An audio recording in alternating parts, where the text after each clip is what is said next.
Les événements à l'affiche dans la cité. Les événements à l'affiche dans la cité. Parcourez avec nous les rues et les quartiers à la recherche de l'information. Reportages, interviews, décryptage. Nos reporters sont à l'affût de l'indice du détail. Les événements à l'affiche dans la cité. Votre émission qui s'intéresse à l'actualité qui vous concerne. Et c'est sur Satellite FM.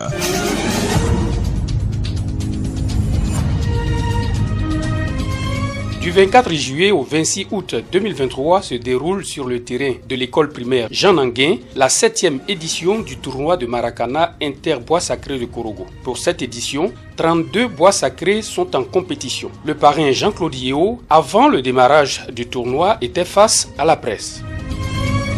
Satellite FM, la force d'une radio au service d'un peuple. Monsieur Jean-Claude Yeo, bonjour. Vous êtes le parrain du tournoi Inter-Bois Sacré de Korogo, un tournoi qui est à sa 7e édition. Quel est votre objectif avec ce tournoi? Bien, merci à vous.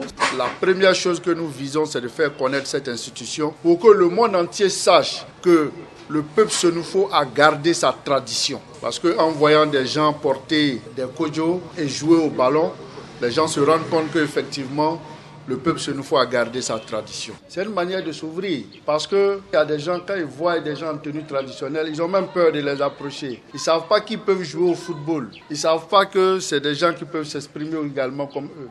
Mais c'est également une manière pour nous d'inviter les fils et les filles de la région à s'unir autour de notre patrimoine commun qui est le poro. Vous voyez, parfois il y a beaucoup de tournois qui se déroulent dans la ville et qui finissent par des histoires. Ça fait 7 ans. Chez nous, il ne peut pas avoir d'histoire parce que les règles sont claires et quelqu'un qui est initié au poro est discipliné. Montrer que le poro, ce n'est pas, comme les gens veulent le dire, ce n'est pas satanique.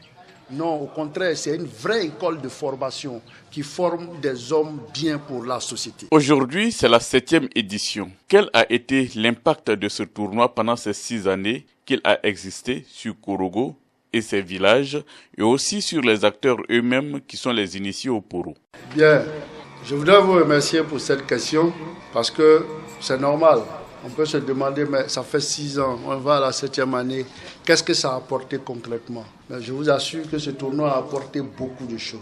La première chose que ça a apporté, c'est l'union et la cohésion dans tous les villages. Vous voyez, les jeunes, dans tout le bois sacré, ils se mettent ensemble.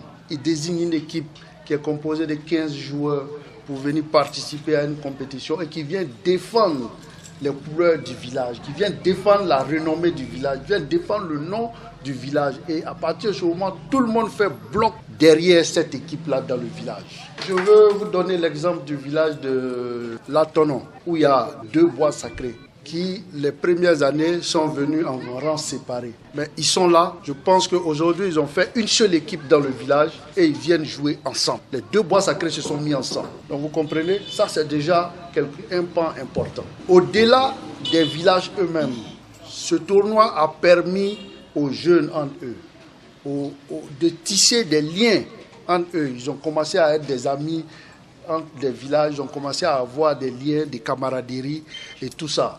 Parce qu'ils ont quelque chose qui les lie, ils savent qu'ils sont tous initiés. Et donc, ils savent qu'ils peuvent se parler et se comprendre. Donc, à partir de ce moment, ça a créé des liens de fraternité entre eux. Ça, c'est également important. La troisième chose que ça a apporté, mais je vous demande de faire très attention. Vous allez constater.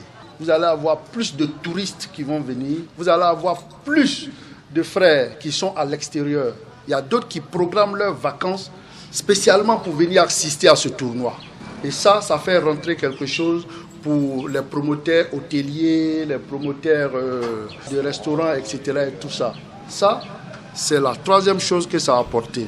La quatrième chose que ça a apporté également à notre région, c'est l'engouement pour le poro, l'initiation. Aujourd'hui, tout le monde, tous ceux qui ont envie de participer à ce tournoi veulent forcément aller faire le poro et puis venir participer à ce tournoi. Et à partir de ce moment, nous sommes heureux. Parce que quand vous allez faire le poro, nous vous donnons une éducation. Et c'est ça qui vous permet d'être quelqu'un dans la société.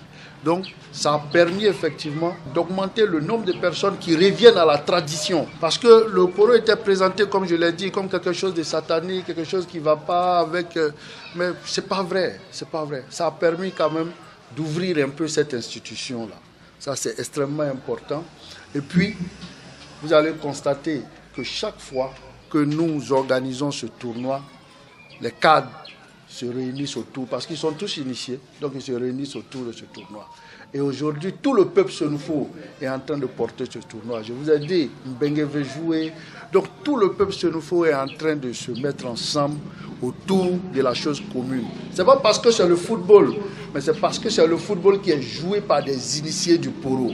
Et le poro, c'est notre chose commune. Je pense que l'impact est extrêmement important et qu'il faut qu'on continue à aller dans ce sens-là. Je rappelle pour ceux qui viennent de nous rejoindre que vous suivez Satellite FM et nous recevons le parrain du tournoi Interbois Sacré de Korogo, un tournoi qui est à sa 7e édition en cette année 2023. Monsieur Jean-Claude Diot, pour cette année, y a-t-il des innovations? Cette année est une édition particulière. Nous avons quelques changements qu'on a intégrés. Le premier changement, c'est sur le terrain. À partir de la demi-finale et les finales vont se jouer en kojo et sans chaussures. Sans maillot, sans chaussures. Le patron, le ministre Fidel Sarasora, a décidé d'offrir les kojo aux équipes qui vont arriver en demi-finale et en finale. Les équipes vont choisir les différentes couleurs, elles auront les mêmes couleurs. Ça, c'est la première innovation que vous avez au niveau de la demi-finale et des finales. La deuxième innovation que vous avez, c'est que beaucoup de personnes aujourd'hui ne connaissent pas notre histoire. L'histoire du peuple Senufo, l'histoire de la ville de Korogo. Alors, nous avons pris attache avec un fils de la région, un éminent professeur, qui va venir ensemble avec nos chefs qui vont prononcer une conférence sur l'histoire du peuple Senufo. Donc, c'est vraiment les deux innovations. Il est bon de connaître son histoire. Quand on sait d'où on vient, on sait où on va. Cette édition, qui est la 7e édition, est une édition particulière parce que vous savez, le poro, c'est 3 cycles de 7 ans. Et 7 ans, c'est un chiffre important au niveau du poro. Aujourd'hui, nous avons 32 équipes. Je les appelle à jouer tranquillement et à respecter les règles qui ont été établies. La finale est prévue pour le 26 août. Merci, parrain. Merci à tous. C'était à l'instant Jean-Claude Diot, parrain du tournoi Interbois Sacré de Korogo. Il était dans un entretien avec Étienne Thio Lassina. Rappelons que le tournoi a débuté depuis le lundi 24 juillet et se poursuit jusqu'au 26 août 2023. Il se déroule tous les jours dans la cour de l'école primaire publique Jean Nanguin. C'était les événements à l'affiche dans la cité.